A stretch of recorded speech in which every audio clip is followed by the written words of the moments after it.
Eksklusibong nakapanayam ng GMA News ang naarestong leader ng Osamis Robbery Hold-Up Group. Inamin niyang may mga tumulong sa kanya para makatakas noong nakaraang taon. Balita hatid ni John Consulta, exclusive. Mula sa sunod-sunod na armed robbery ng malalaking establishmento simula noong taong 2007 hanggang ngayon 2013, naging walang patawad ang kilabot na grupong Osamis Robbery Hold-Up Group sa kanilang operasyon sa Metro Manila at karatig na probinsya sa pangunguna ng kanilang leader na si Ricky Cadavero na minsan nang nahuli ng SPD pero nakatakas sa bilibid.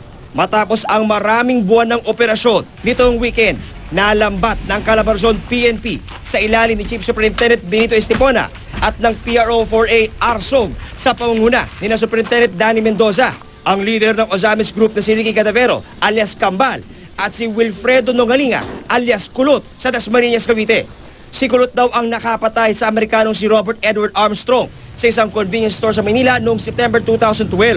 Bumaril at nakapatay din ng ilang gwardya at madalas na nakikita sa mga CCTV footage sa panloloob sa mga LBC at Western Union Remittance Centers sa Cavite, Batangas, Laguna at Metro Manila. Nakumpiska sa kanila ang isang kalibre 45 baril, 9mm, Smith & Wesson revolver at ilang granada. Ang isang granada, inihagis daw ng mga patakas sa suspect sa mga umahabol na pulis pero nagbintis. Sa eksklusibong panayam ng GMA News kay Cadavero, inamin niyang may mga tumulong sa kanyang pagtakas noong nakaraang taon. Nakakatawag. Sa loob, sir, may cellphone ka, ano? Alam naman natin, sir, may paraan, diba? Walang imposible. Kasi may pambayad ka lang. Di naman itinanggi ng dalawang suspect ang partisipasyon nila sa mga inaakusang krimen sa kanila. Ayusin ko ang problema ko. Hindi maayos pag walang pera. Hanap ako ng pera, wala naman akong mahirap lang yung buhay namin. Pasalamat rin ako sa Panginoon na binigyan pa ako ng haba ng buhay. Salamatan mo? Salamat din ako sa Panginoon kay Colonel Mendoza. Binigyan niya pa ako ng pagkakataon na mabuhay dito sa mundo.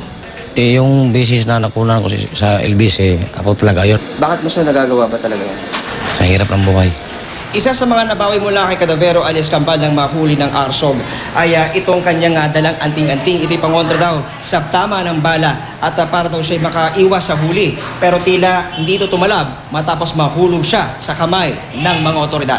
Ikinatuwa naman ng VACC ang pagkakaaresto sa dalawa. Malaking tagumpay ito, no, sa mga biktima ng mga Osamis robbery group. No? Alam naman natin ito yung number one notorious syndicate. No? Good job. No? They deserve a spot promotion sa pagkahuli nito ng grupo na to. John Consulta, GMA News.